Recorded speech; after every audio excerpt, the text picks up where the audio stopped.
Hello students, today our topic is limitations of planning. Planning में क्या क्या कमियां हैं। In yesterday topic we have discussed advantages of planning कि planning के क्या क्या एडवांटेज हैं। So today we will discuss limitations of planning. देखो, हर चीज में एडवांटेज भी होते हैं, लिमिटेशंस भी होते हैं। तो प्लानिंग की क्या क्या कमियां हैं। Start with first limitation, planning creates rigidity. Planning क्या क्रिएट करती है? रिजिडिटी। अब ये रिजिडिटी क्या होती है? रिजिडिटी का मतलब होता है इनफ्लेक्सिबिलिटी। इनफ्लेक्सिबिलिटी का मीनिंग होता है अगर हम एक बार प्लान्स बना देते हैं तो उन्हें चेंज करना बहुत ही डिफिकल्ट होता है। स्मॉल प्लान्स में चेंजेस तो इंट्रोड्यूस किए जा सकते हैं, लेकिन जो बड़े बड़े प्लान्स हैं उनमें चेंजेस को इंट्रोड्यूस करना, चेंज करना बहुत मुश्किल होता है। So planning creates rigidity. जब हम एक बार प्लान्स बनाते हैं तो उन्हें चेंज करना बहुत ही मुश्किल होता है। समटाइम्स बहुत ही कॉस्टली होता है, समटाइम्स बहुत ही टाइम लगता है। So we can say planning creates inflexibility. Plans को चेंज करना मुश्किल है। स्मॉल प्लान्स को आप चेंज कर सकते हो, लेकिन बड़े बड़े प्लान्स को चेंज करना बहुत ही मुश्किल है। There are two types of rigidity या फिर inflexibility. The first one is internal inflexibility, second one is external inflexibility. Internal inflexibility business के अंदर होती है। For example objectives, policies, procedure.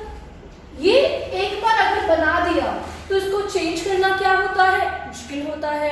यानी इंटरनल इनफ्लेक्सिबिलिटी बिजनेस के अंदर होती है। जैसे ऑब्जेक्टिव्स बनाए, ऑब्जेक्टिव्स चेंज करना मुश्किल है। पॉलिसीज बनाई, पॉलिसीज चेंज करनी मुश्किल है। कोई रूल बनाया, रूल भी अंदर होता है बिजनेस के, तो रूल्स को चेंज करना मुश्किल है। एक होती है एक्सटर्नल इनफ्लेक्सिबिलिटी, जो बिजनेस के बाहर होती है। जैसे गवर्नमेंट ने कोई टेक्नोलॉजी इंट्रोड्यूस की, उसको चेंज करना मुश्किल है। गवर्नमेंट की कोई पॉलिसी आ गई, उसको चेंज करना मुश्किल है। कॉम्पिटिटर की पॉलिसी को चेंज करना मुश्किल है। यानी बिजनेस में दो तरह की इनफ्लेक्सिबिलिटीज होती है, इंटरनल और एक्सटर्नल। इंटरनल को तो कहीं ना कहीं आप चेंज कर सकते हो क्योंकि आपके कंट्रोल में है, लेकिन एक्सटर्नल प्लान्स को चेंज करना बहुत ही मुश्किल होता है। सो we can say that planning rigidity को क्रिएट करती है, प्लानिंग इनफ्लेक्सिबिलिटी को क्रिएट करती है। प्लान्स को चेंज करना बहुत ही मुश्किल होता है। Second one is planning is time consuming process. जब हम प्लान्स बनाते हैं हमें तो लगता है कम टाइम लगा, लेकिन जितनी बड़ी ऑर्गेनाइजेशंस होती हैं, जितनी बड़ी कंपनीज होती हैं, उन्हें प्लान्स बनाने में बहुत टाइम लगता है। प्लानिंग एक बहुत बड़ी प्रोसेस है। हम डिस्कस करेंगे नेक्स्ट लेक्चर में प्लानिंग की प्रोसेस। प्लानिंग में 7 स्टेप्स हैं। स्टार्ट होती है प्लानिंग की प्रोसेस सेटिंग ऑब्जेक्टिव से और खत्म होती है फॉलो अप एक्शन पे। तो कहने का मतलब है प्लानिंग बहुत ही लंबी प्रोसेस है। प्लान्स करना बहुत ही टाइम कंज्यूमिंग है। मीन्स प्लान्स बनाने में बहुत टाइम लगता है। समटाइम्स 1 मंथ, 2 मंथ, 3 मंथ्स एक प्लान को बनाने में लगता है, एक ड्रीम को सोचने में लगता है। So planning is time consuming process because planning is very long process. Planning has 7 steps.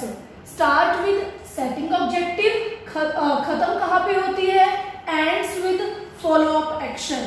So planning is time consuming process. Planning is time consuming process. काफी टाइम लगता है प्लान्स बनाने में। एक्सपर्ट्स को 1 मंथ, 2 मंथ, 3 मंथ्स, समटाइम्स 6-6, 7-7 महीने, 1 साल लग जाता है।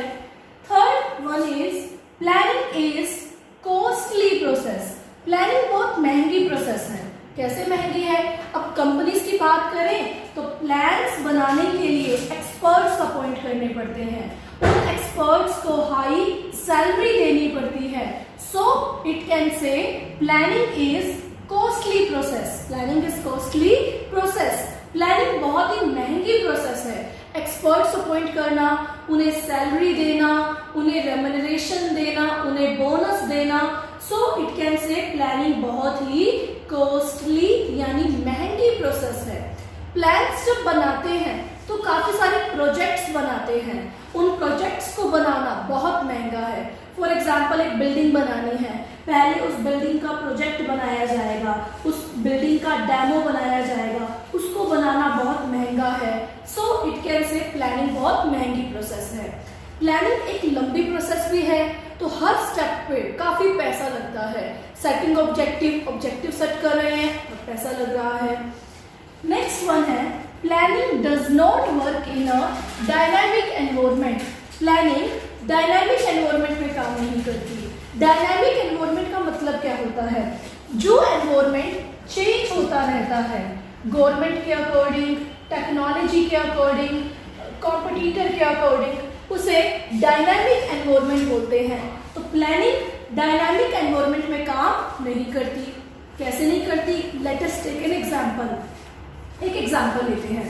देखिए, मान लो एक कंपनी है, उसने प्रिडिक्शन की कि गवर्नमेंट इस ईयर इस प्रोडक्ट का एक्सपोर्ट करेगी, ठीक है, और कंपनी ने वो प्रोडक्ट प्रोड्यूस करना स्टार्ट कर दिया और बाद में गवर्नमेंट ने उस प्रोडक्ट के एक्सपोर्ट को जो है वो बंद कर दिया। तो क्या यहाँ पे प्लानिंग काम की? नहीं की। अब इस कंपनी ने क्या किया? प्लान्स करते हुए, गवर्नमेंट को देखते हुए कि गवर्नमेंट एक्सपोर्ट को इंक्रीज करेगी इस प्रोडक्ट के, और इस कंपनी ने उस प्रोडक्ट को बनाना स्टार्ट कर दिया। सो प्लानिंग कभी भी डायनामिक एनवायरनमेंट में काम नहीं करती।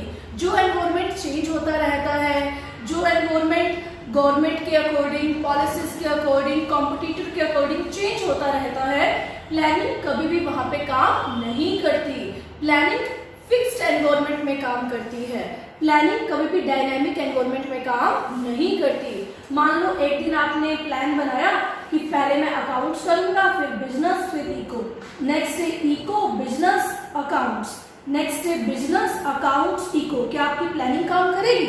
नहीं करेगी। तो जहां पे डायनामिक होगा, जहां पे चेंजेस होंगे, वहां पे प्लानिंग कभी भी काम नहीं करती। Fifth one is planning reduces the creativity of employees. देखिए, प्लानिंग एम्प्लॉयज की क्रिएटिविटी को कम करती है, और एडवांटेज में हमने किया था प्लानिंग मैनेजर्स की क्रिएटिविटी को बढ़ाती है। यस, मैनेजर्स की क्रिएटिविटी बढ़ती है, बट एम्प्लॉयज की क्रिएटिविटी घटती है। क्यों? क्योंकि प्लान्स मैनेजर्स बनाते हैं। जैसे top level managers strategic plans बनाते हैं, middle level managers departmental plans बनाते हैं, लोअर लेवल मैनेजर्स जो होते हैं वो सुपरवाइजरी प्लान्स बनाते हैं। तो प्लान्स मैनेजर्स बनाते हैं तो उनकी क्रिएटिविटी इंक्रीज होती है, but employees only follow the plans. Employees plans बनाते नहीं, उन्हें फॉलो करते हैं। तो प्लानिंग एम्प्लॉयज की क्रिएटिविटी को रिड्यूस करती है। अब उन्होंने कोई दिमाग नहीं लगाया, उन्होंने प्लान्स नहीं बनाए, एम्प्लॉयज ओनली वही काम करते हैं they have asked to do, जो उन्हें कहा जाता है। वो अपनी मेंटल एबिलिटीज को यूज नहीं करते, वो अपनी रीजनिंग स्किल्स को यूज नहीं करते, जो काम कहा गया कर लिया। तो प्लानिंग एम्प्लॉयज की क्रिएटिविटी को रिड्यूस करता है। लास्ट है planning does not guarantee success. Planning success की गारंटी नहीं देता। क्यों नहीं देता प्लानिंग सक्सेस की गारंटी? देखिए, प्लानिंग क्या सक्सेस है? नहीं है। Mere planning is not sufficient. सिर्फ प्लानिंग करना सफिशिएंट नहीं है।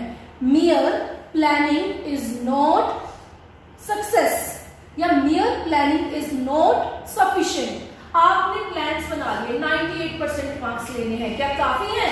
क्या आ जाएंगे? नहीं आएंगे जब तक क्या नहीं करोगे, एफर्ट्स नहीं करोगे। कहने का मतलब है planning plus efforts is equal to success. अगर आप प्लान्स के साथ उस काम को करने के एफर्ट करोगे, मेहनत करोगे, हार्डवर्क करोगे, स्मार्ट वर्क करोगे, तब क्या मिलेगी? सक्सेस मिलेगी। सिर्फ प्लानिंग कभी भी सक्सेस की गारंटी नहीं देता। मियर planning is not sufficient. मियर planning is not sufficient.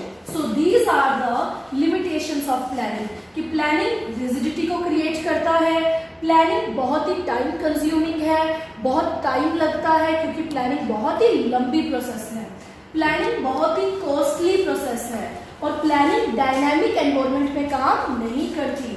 Planning employees की क्रिएटिविटी को रिड्यूस करती है और प्लानिंग सक्सेस की गारंटी नहीं देती। Planning does not guarantee success. Mere planning is not sufficient. With planning, there is a need of efforts. Okay, thank you.